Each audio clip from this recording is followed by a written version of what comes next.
A bipartisan group of Australian politicians will fly to Taiwan on Sunday to convey Australia's desire to preserve peace in the Indo-Pacific region. The Weekend Australian reports the visit will include former Deputy Prime Minister Barnaby Joyce, 2 Labor members of the Albanese government and Liberal National Party members. Joe Siracusa is a political analyst at Curtin University. He joins me now live. Good to see you, Joe. Thanks for joining us. This will be the first time in 3 years sitting Australian MPs have visited the territory. Why now? Good to see you, Danica. Well, apparently these gentlemen or whoever decided that this is a good time to go. Actually, it's not a good time to go. Going to Taiwan at this time, and given the Australian reset, given how things have calmed down on Taiwan in the United States, I think it's very unhelpful. And I can't imagine what they're going to try to prove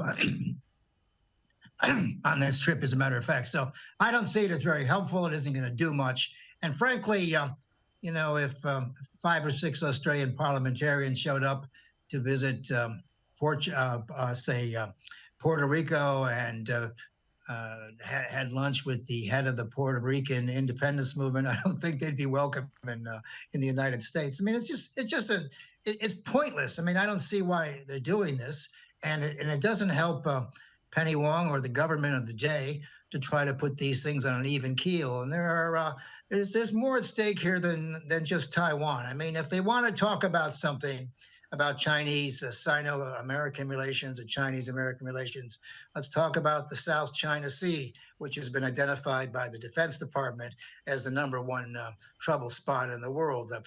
Half a billion people live within 100 miles of the South China Sea, where the United States demands freedom of navigation and the rest of it, and the Chinese demand fish, gas, and oil, and all the rest of it. So there are bigger issues involved than Taiwan, and of course, Danica, the recent Taiwanese local elections has put a damper or tamped down the independence desire there. So I think it's miscalculated and at the very, very least unhelpful. Speaking of which, this week the Pentagon released its annual report on the Chinese military. What were your key takeaways? Well, the Pentagon has made it very clear that the United States maintains the right to sail, fly, or do anything they want in areas of freedom of navigation. And of course, what most people don't understand is that these are key elements to America's world outlook. I mean, they're part of the DNA since taking on the Barbary pirates in the early 1800s and going to war with Imperial Japan and then Imperial Germany before that. The United States demands that those sea lanes be open. Of course, South China Sea has most of the world's great sea lanes there, and all the traffic and all the rest of it. So the Pentagon knows that's where the action is going to come from, and it also knows, unlike Taiwan, that the People's Liberation Navy has been given a remit to take on the Americans in the South China Sea. Sort of the same thing the Japanese Navy was asked to do in the 1930s.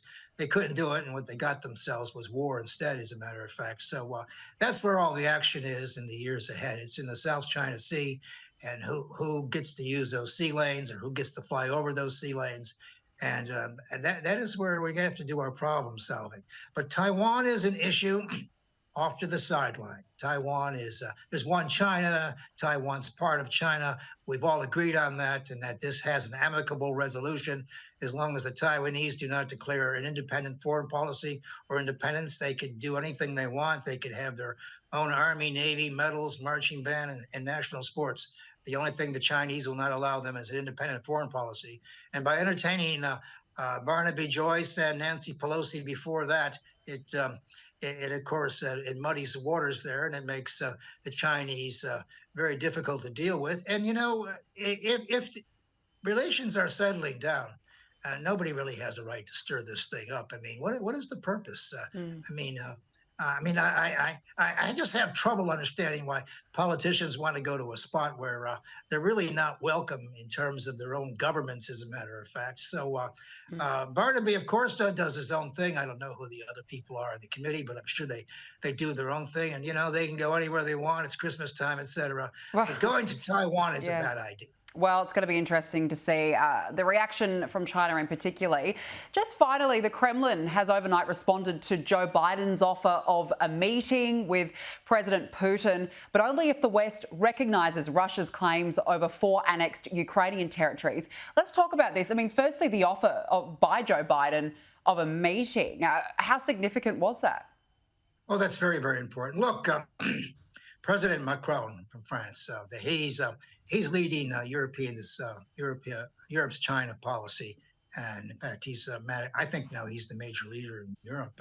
And he wanted the White House to be open to a meeting. This is the first time in 9 months now, that the White House has said that it is prepared to sit down with Vladimir Putin. These conditions are sort of ridiculous. No one's going to pay any attention to these things. I mean, what Putin's worried about is he wants to know if he can sit down with the West and cut a ceasefire, probably a status quo kind of thing. And winter is coming, so he wants to avoid a lot of suffering. And I think Macron is very brave to go to Washington with this message. He got what he wanted. He got the president to agree to a meeting, which is the first time it's come out of his mouth since before February this year. So I think it's very important. The conditions that have been slapped on it, they don't mean much. I mean, no one really cares about that. The important thing is that these people will sit down one day. And of course, Danica, and this is my pet peeve, at the end of the day, all the Ukrainians are going to get, all any of us are going to get, is a ceasefire. And we're going to stop the loss of lives, and we're going to recognize Russia in Crimea and maybe the Donbass. In short, the Russians are going to get everything that they wanted on day one, and then the Ukrainians are going to get everything they could have had on day one. And in the meantime, we probably have looked at 200,000 people who have died from this conflict so far because people cannot get past the idea of revenge or retribution or whatever it is people are trying to do. So I think any movement towards sitting down and effecting a ceasefire, particularly at Christmas time, is a great idea. Absolutely. Well, fingers crossed. But at this point, it's still this possibility of a protracted war. Joe Siracusa, we have to leave it there. Thank you for joining us. Thank you.